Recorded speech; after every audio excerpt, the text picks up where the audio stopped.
You will hear a woman asking a shop assistant about DVD players. You now have 30 seconds to read questions 1 to 4.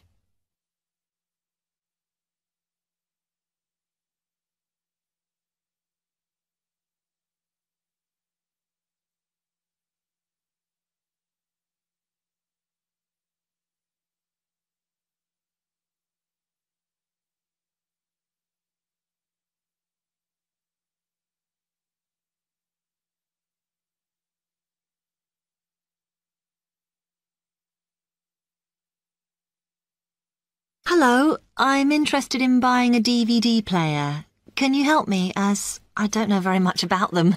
Of course. We sell quite a range. Actually, we're doing a customer survey at the moment, so I wonder if I could fill in this form about you, and that will actually help me to advise you on the best DVD player for you. Oh, okay. First of all, your occupation. Student. Okay. Then, have you already got a DVD player? No, I've never had one before. Uh-huh. And how much do you think you want to spend on a player? I'm not sure, really, but I have got a budget. My friend said I should allow about £100, but I can't afford over £85, so that's what I'm working on. Mm-hmm. And do you watch DVDs very often? Depends what you mean by often. I don't know what the norm is. Is it about 2 a week? I suppose I watch 3 a month. That's enough for me. Yes. What sort of films do you like watching then? Action movies? Not really. Oh. My boyfriend always insists we watch science fiction movies, but I prefer thrillers. Something to get your teeth into. Okay, just one more. Do you watch other DVDs? Ones that are not films, like music or something? Not much, because I don't want to spend the money on something I can watch on TV, but I occasionally rent out comedy programs, and I fight with my boyfriend over all the sports DVDs he watches. You now have 30 seconds to read questions 5 to 10.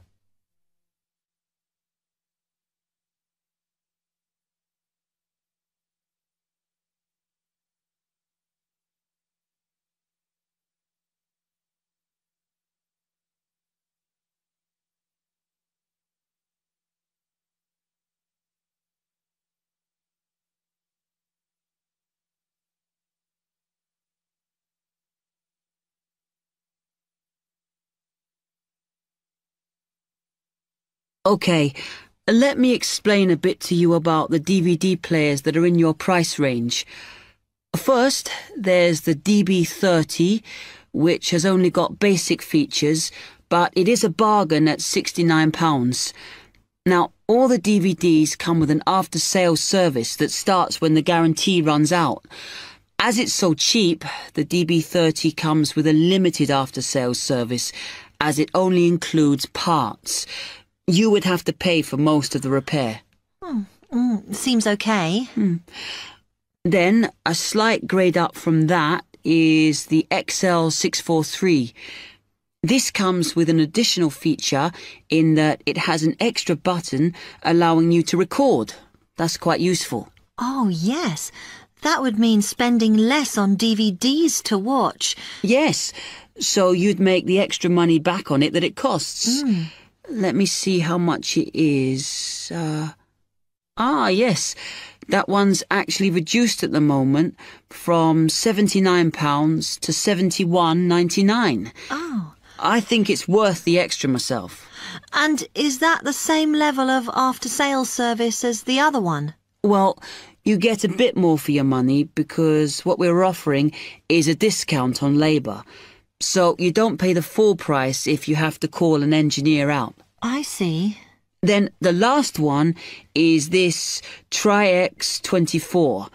It's a very good player, and you can use it to listen to your CDs as well as watch DVDs. It looks nice, but I bet it's expensive. No, it's not top of the range. Let's see. Yes, it's £94. But what you have to remember is that that includes insurance, so you don't have to pay extra for that.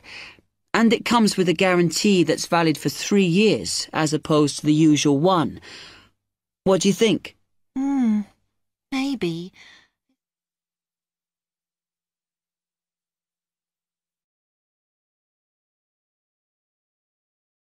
That is the end of part 1. You now have half a minute to check your answers.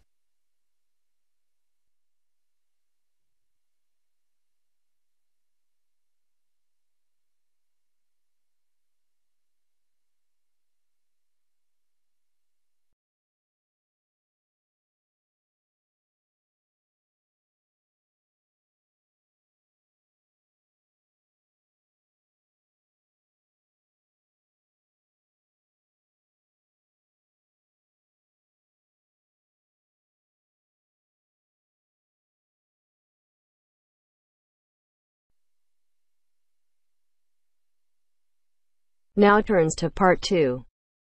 Part 2. First, you have some time to look at questions 11 to 17.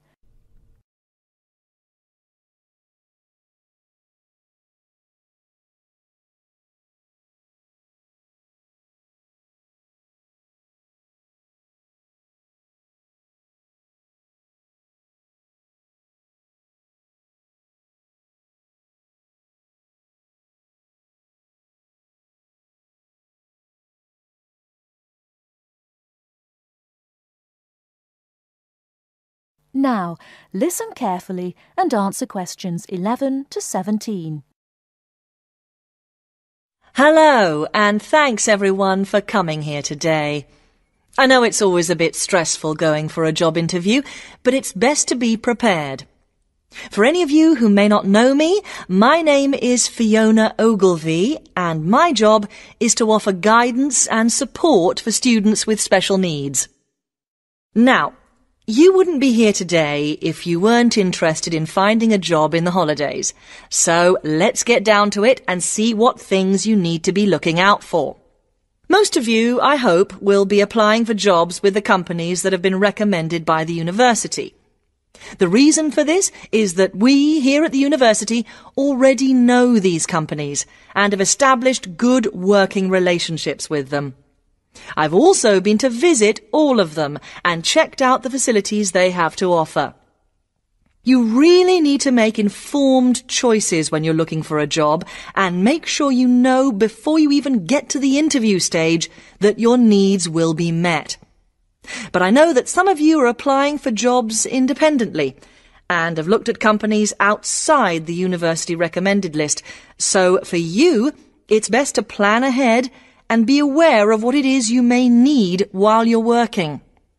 Things that you need to check when you go for an interview are there enough toilet facilities and are these easily accessible? Also, you want to check that all the public areas inside the building are barrier-free, so you can get direct access to these public spaces whenever you need to. And ask about ramps into the building, so you know how many there are and where they are located. These kinds of things are so much more difficult to sort out when you've started work, as they take time. But ramps are an absolute must, so please make sure you know where they are. Another thing you must make sure of is that the lifts have the correct lowered control panels. Ask if all the lifts have this facility or if it's only certain ones.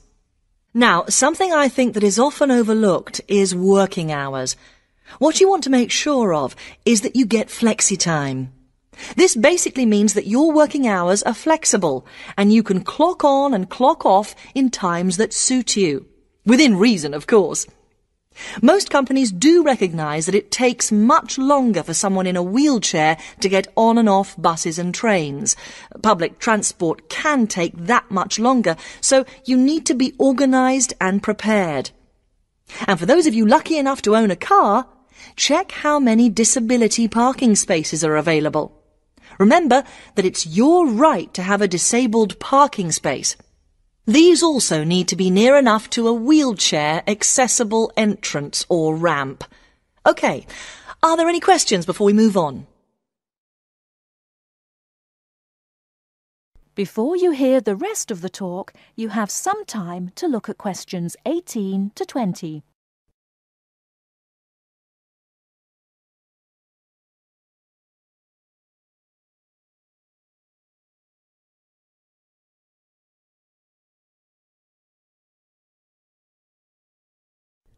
Now listen and answer questions 18 to 20. Right, let's move on then.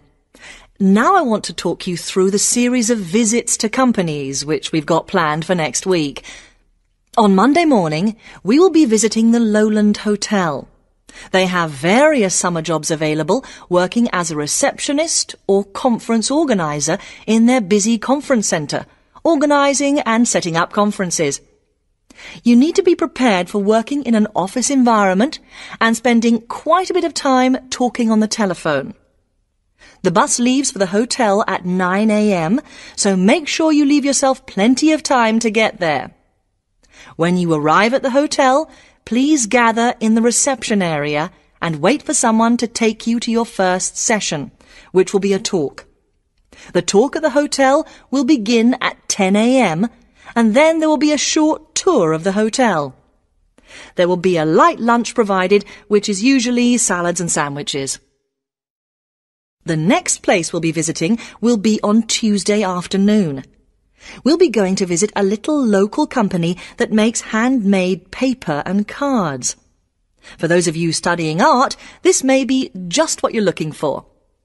We'll be taken on a tour of the company which lasts 3 hours. The tour will start at 3:30 p.m. and after that you'll have a chance to meet some of the staff. Tea and coffee will also be provided. We have no trips planned for Wednesday, but on Thursday morning we'll be going to Tobago Travel Agency. This is a very popular choice amongst our students because you can get student discounts on holidays. We've booked a coach for this and it'll leave from outside the refectory at 8 a.m. You'll need to bring a packed lunch for this, so please don't forget. There is a little canteen where you can buy hot and cold food, but this is closed on Thursdays. Friday, we'll be having representatives from all the companies visiting us, so you will have a chance to ask any questions, and of course, put your name down on the list if you're interested in working for them over the summer. This event will take place in the main hall next to the library, and it'll run from 10:30 until 4. I really hope you make the most of this excellent opportunity to not only earn yourself some extra money, but also to gain experience of what it's like to work. And if you'd like to find out more, then please ask some of the students who worked last year. They're all wearing green badges and will be happy to speak to you afterwards. That is the end of part 2. You now have half a minute to check your answers.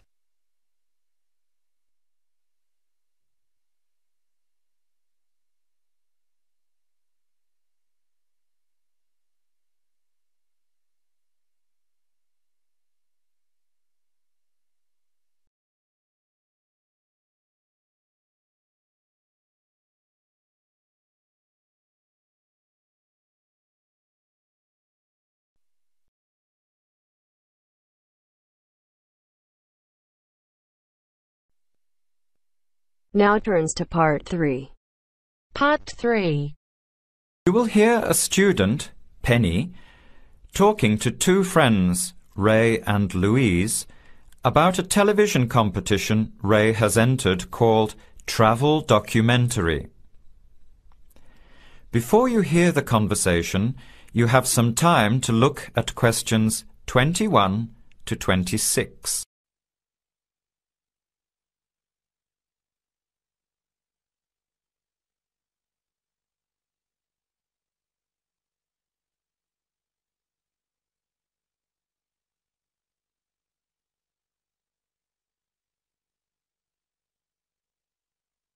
Now, listen carefully and answer questions 21 to 26.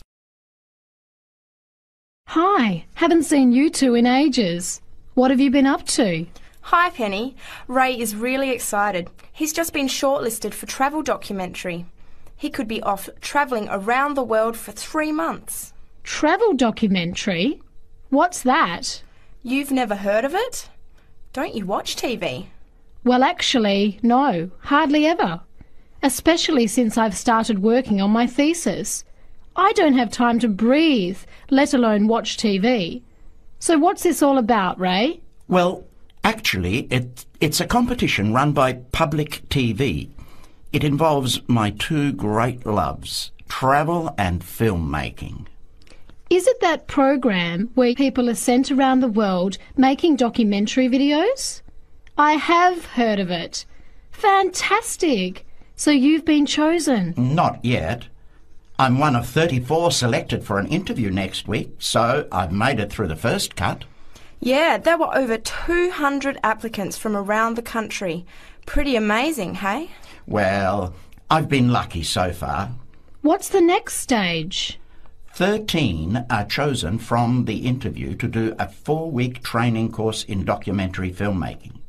Then, the 8 finalists get sent off with a video camera to travel around the world. Sounds incredible.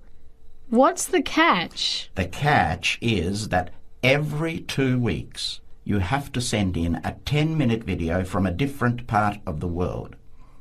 It's broadcast on TV along with the work of 3 of the other competitors and judged by a panel of experts and the TV audience. So you're under a lot of pressure. Wow, I guess so. You mean you're on television every 2 weeks? Yep, that's right. But first I have to be selected. Do you have to have any filmmaking experience to apply?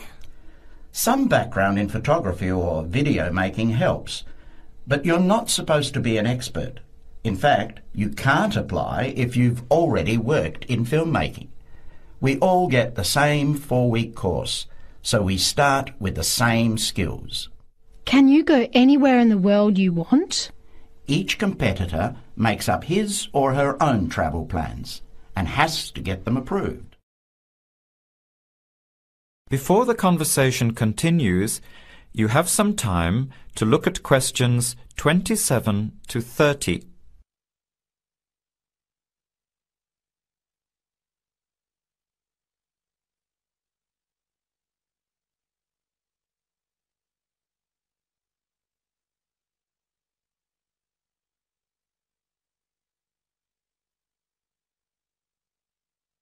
Now, as the conversation continues, answer questions 27 to 30. Have you talked with anyone else who has done it? As a matter of fact, just last week, I met Sarah Price, a girl from here who did it last year. What did she have to say about it? She said it was the most amazing experience of her life, but it was really tough at times. I think you'd have to be really brave to take off like that alone with so much responsibility. It's not like going on a holiday, is it? No. 2 weeks in a country, often where you can't speak the language, to find a story, film it, organise all the editing. Then you're off to a completely different part of the world to start all over again. Pretty exhausting, but exciting too. What a way to see the world. What about Sarah Price? Did she have any bad experiences? She said the worst part was when she got some mysterious fever in Mongolia and thought she might have to be sent home.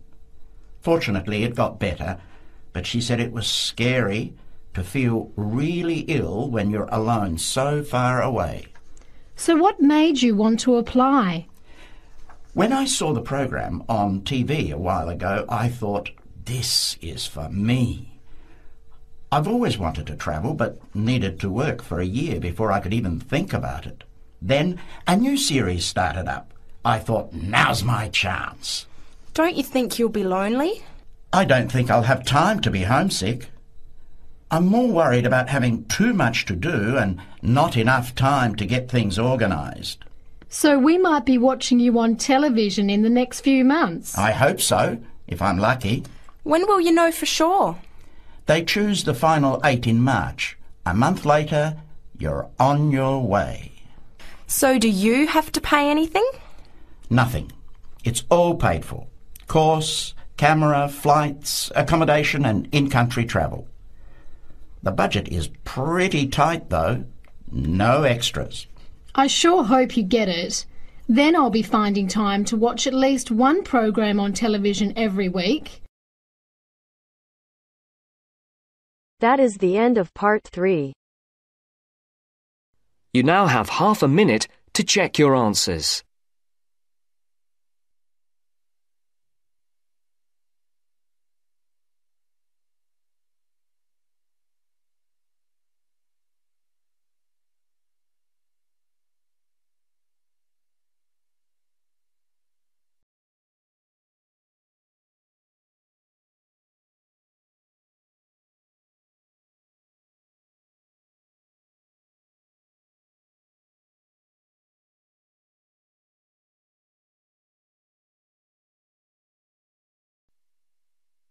Now turns to part 4.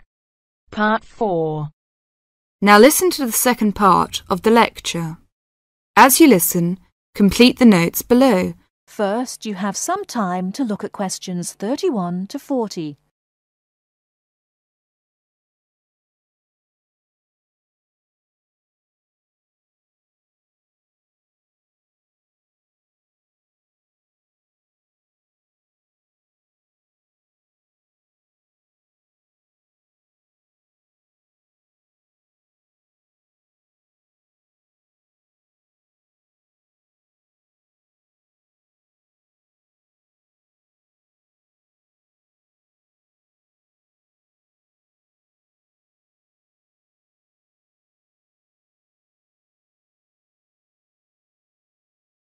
Now listen carefully and answer questions 31 to 40.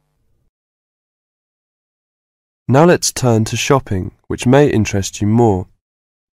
In general, shops open at 9 o'clock in the morning and close at 5:30 in the afternoon. In country towns and quieter suburbs, smaller shops close for an hour at lunchtime, and once a week there tends to be an early closing day when most shops shut during the afternoon. Many cities have a late night once a week when shops stay open until approximately 8 o'clock in the evening. You should ensure that anything you bring into the country, such as travelling irons, heated rollers, hairdryers and electric shavers, can be used on the standard British voltage, which is 240 volts, 58Z. Many hotels will, on request, be able to supply adapters for electric shavers. When you travel, you may want to send postcards home. Stamps can be bought at post offices throughout Britain.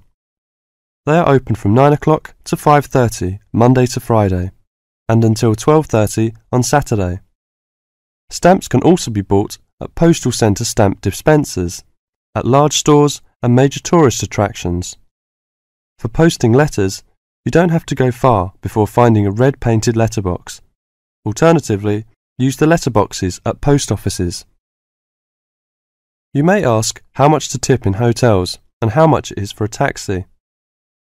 There are no fixed rules on tariffs about this, and the following is intended only as a guide to customary practice.